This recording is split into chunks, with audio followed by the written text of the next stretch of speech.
Hey, it's Pastor John with Cormdale Church. This last Sunday, we participated in Sanctity of Human Life Sunday, although it was a week early, and we talked about the reality of abortion and what the Word has to say about that, and obviously being a sensitive issue and a topic that there are so many questions and much clarity that needs to be brought to it. We asked you to ask questions, and so I'm just taking a moment here to respond to one of those questions briefly. It says, what does the word say about if having the baby will harm the mother? Very curious about this. Thanks. And so what this person is getting at is, does our view of abortion change if the life of the mother is at risk in giving birth or taking the child to full term? That's what it's getting at. And a couple thoughts I have about that. One is that the mother's life is always at risk when having a child. I have three kids, and I was present for all three of their births, and it amazes me that a woman's body can go through pregnancy and delivery and survive.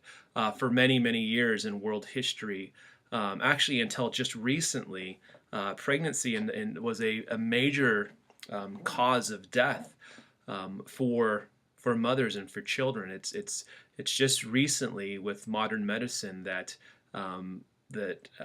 having a child and giving birth has become what we call a more safer procedure for the child and for the mother. So there's always an element of risk and danger in in a pregnancy and in delivery, and I don't think that can be escaped.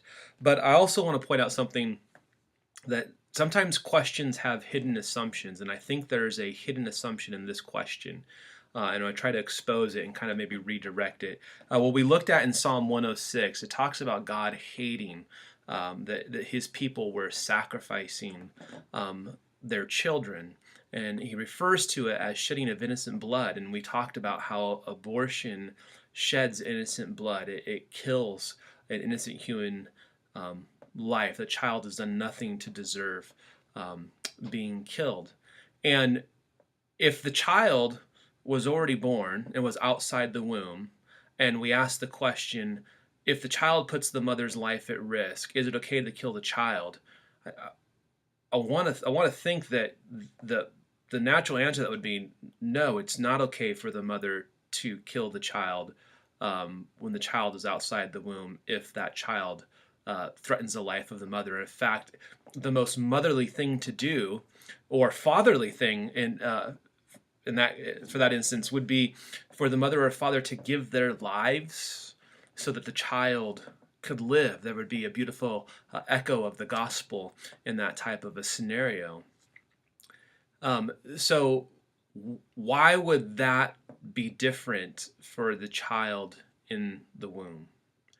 And I think when you ask the question that way, it exposes this false premise that human life outside of the womb is somehow more valuable than human life inside of the womb. That's one of the arguments that pro-abortion activists will make, that it's not until the child is outside of the womb that it has human rights. And some people go as far as that it's weeks and months and maybe even years until that baby has real human rights. So if a born baby has human rights, and it would be wrong for the mother to kill the child because the child was putting the mother's life at risk outside the womb, then I think the principle, to be consistent, has to apply inside the womb as well. That if the mother's life is in danger, the most motherly thing she could do would be to spare or to shed her life, or to give her life for the sake of the child, and to not do harm to that unborn child. So I hope that that's helpful in not just giving the answer, but also exposing some of the premises that may be in that question. As always, if this wasn't helpful or you have more questions, please feel free to ask. You always email me, jon at cormdalechurch.org, or feel free to drop another question in one of the Connect baskets on a Sunday, or come talk to me personally, or reply on Facebook, whatever. I'd love to be as helpful as I can. So hope that helps, and we'll see you Sunday. Thanks.